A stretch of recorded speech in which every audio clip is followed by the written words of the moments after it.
Hello friends, welcome back to our channel. ఈరోజు మా lunch special వచ్చేసి నాటుకోడి ఫ్రై అలానే రసం అన్నమాట.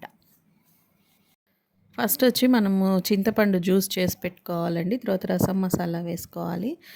అలానే ఆ చింతపండులోకి కావాల్సినటువంటి టొమాటోస్ కూడా రెడీ చేసుకోవాలన్నమాట.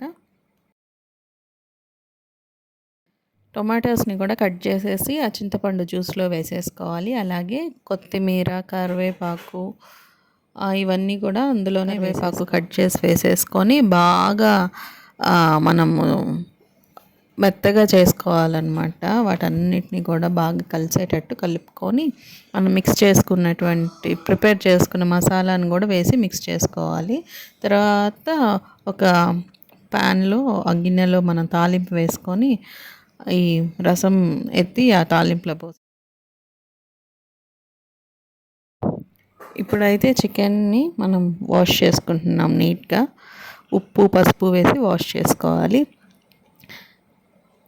తర్వాత బాండల్లో ఇప్పుడు ఎర్రగడ్డలు, మసాలా, అల్లం వెల్లుల్లి మసాలా వేసి బాగా ఫ్రై చేసుకోవాలి.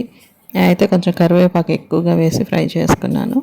తర్వాత కుక్కర్లో అంత లోపల అది నాటుకోడి బాగా ఉడికిపోతుంది అనమాట. ఉప్పు పసుపు కారం వేసి అందులో కుక్కర్లో ఒక 2 విజిల్స్ వచ్చేంత వరకు ఉడికించుకోవాలి. తర్వాత ఉడికిన దాన్ని ఇక్కడ ఈ ఆయిల్లో వేసేసి బాగా ఫ్రై చేసుకోవాలి.